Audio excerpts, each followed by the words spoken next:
Brought to you by NBC bearing, भारताची पहिली bearing उत्पादक।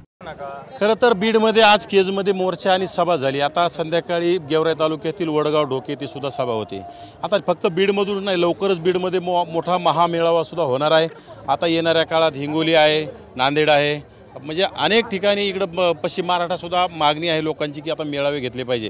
कारण की राज्यातील ओबीसी अस्वस्थ झालेला आहे। जे डॉक्टर बाबासाहेब आंबेडकरांच्या संविधानानुसार ओबीसींना आरक्षण दिलं आहे आणि त्यामधून राज्यात 54,000 जागा स्थानिक स्वराज्य संस्थेमध्ये ओबीसींना मिळत होत्या। त्यामधून ओबीसीचा ग्रामपंचायत सदस्य, सरपंच असेल, पंचायत समिती मेंबर असेल, जिल्हा परिषदेचा सदस्य असेल, नगरसेवक, महापौर, ही सगळे पदं ओबीसींच्या खिशातून, ओबीसीच्या ताटातून हिसकावून घेण्याचं प्रस्थापित नेत्या मंडळीने हे केलं आहे। खरं तर हे जाणीवपूर्वक शरद पवार असतील, एकनाथ शिंदे असतील, अजितदादा पवार असतील, मी तर म्हणतो शिवसेना उद्धव बाळासाहेब गटाचे सुद्धा अनेक मराठा समाजाचे नेते यामध्ये जरांगीला सपोर्ट करून ओबीसीतूनच आरक्षण हवं आहे हा घाट घालून ओबीसीचं राजकीय अस्तित्व उद्ध्वस्त करण्याचा हा मोठा डाव आहे आणि तो आम्हाला हाणून पाडायचा आहे। जो 2 सप्टेंबर रोजी काढलेला GR आहे तो आम्हाला मान्य नाही, तो आम्ही कधी तो यशस्वी होऊन देणार नाही। तो GR रद्द झाल्याशिवाय आम्ही शांत बसणार नाही। आणि गेल्या 2 वर्षात 58 ते 59 लाख बोगस कुणबी नोंदीमार्फत राज्यामध्ये प्रमाणपत्र वाटप केलेत आणि त्यातून ओबीसींचं राजकीय अस्तित्व संपलेलं आहे। त्या कुणबी नोंदी रद्द झाल्याशिवाय, कारण त्या हाताने खाडाखूड केलेल्या माझ्या मते 58 ते 59 लाख पैकी 1,00,000-2 लाख ओरिजिनल असतील, परंतु पूर्ण कुणबी नोंदी बोगस आहेत। त्या पूर्ण रद्द झाल्याशिवाय आम्ही शांत बसणार नाही। कारण की हा लढा आता आम्हाला मराठवाड्यातून आम्ही सुरू केला आहे। पश्चिम महाराष्ट्रात जाणार आहोत, उत्तर महाराष्ट्रात जाणार आहोत, विदर्भात जाणार आहोत आणि नक्की 100 पेक्षा जास्त आमच्या ज्यावेळी सभा होत्या त्यानंतर आम्ही मुंबई गाठणार आहोत। कारण की राज्य सरकारला, जर राज्याच्या मंत्रिमंडळाला जर झुंडशाहीचा आवाज कळत असेल तर आम्ही सुद्धा झुंडशाहीने येऊ शकतो। आजच्या सभेतून लक्ष्मण हाके सरांनी जाहीर केले की राजकारणात उतरायचं येणाऱ्या स्थानिक स्वराज्य संस्थेमध्ये कशा पद्धतीने हे बघा, आम्ही ठरवलंय ओबीसीला मतदान करायचंय आणि ओबीसीचा उमेदवार नसेल तर आमच्या SC बांधवांना करायचं, SCचा नसेल तर STंना करायचंय, STचा नसेल तर आमचा मुस्लिम बांधव आहे।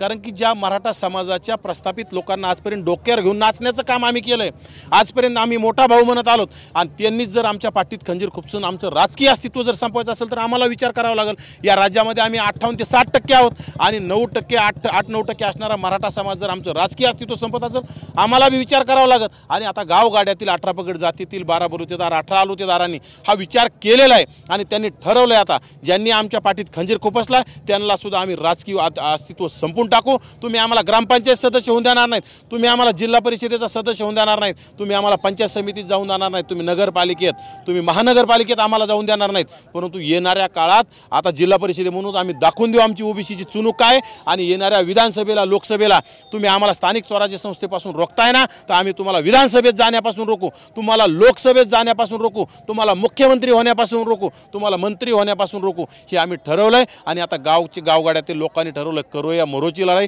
कारण की गेल्या 2 वर्षापासून मराठवाडा दगदगतोय, मराठवाडा पेटताय। कारण की मराठवाड्यात जरांगेवर अक्षरशः बालिश असणाऱ्या छपरी जरांगेवर जर एखाद्याने वक्तव्य केलं तर त्याला मारहाण केली जाते आणि आमच्यासारख्या कार्यकर्त्याला, आमचे नेते आमदार छगनरावजी भुजबळ साहेब असतील, वडेट्टीवार साहेब असतील, आमच्या नेत्या पंकजाताई असतील, धनंजय मुंडे असतील, यांच्या बाबतीत काही पोस्ट करायच्या, काही लिहायचं, ते ह्या खरं तर ह्या झुंडशाहीला चालतं। परंतु आमचा एखादा माणूस खरं बोलला तर यांच्या बुडाला आग लागते आणि जरांगीची पिलावळ त्यांना मारहाण करण्याचे काम करतात। हिंगोलीमध्ये सुद्धा तेच प्रकार घडलाय आणि आता या केज तालुक्यामध्ये चिंचोली माळी या गावामध्ये लोकनेते स्वर्गीय गोपीनाथरावजी मुंडे साहेबांच्या बॅनरवर दारू पिऊन लोळण्याचा प्रकार जर होत असेल तर हे आम्ही सहन करणार नाहीत। कारण की आम्ही गोपीनाथराव मुंडे साहेबांचे विचारांचे वारसदार आहोत।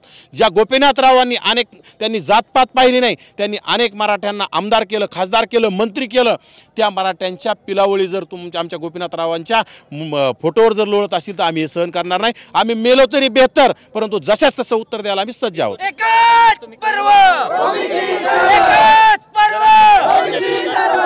आणि त्यावरून आता मराठा ओबीसी 2 गटात वाद निर्माण झाला। हे बघा, जरांगे पाटील काही म्हणजे राष्ट्रपती नाही किंवा राज्यपाल नाही किंवा मुख्यमंत्री नाही किंवा पंतप्रधान नाही, त्याच्या विरोधात पोस्ट केली म्हणजे काय बिघडलंय का?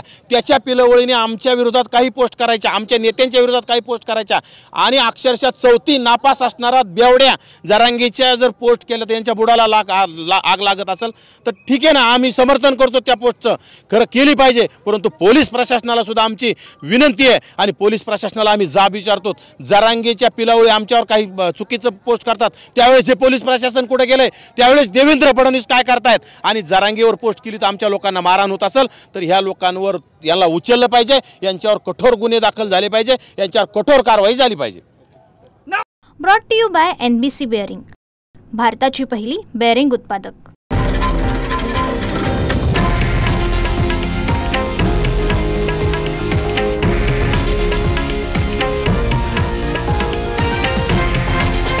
हे आहे देशातील नंबर 1 न्यूज नेटवर्क आणि आपण पाहत आहात TV9 मराठी, एकमेव.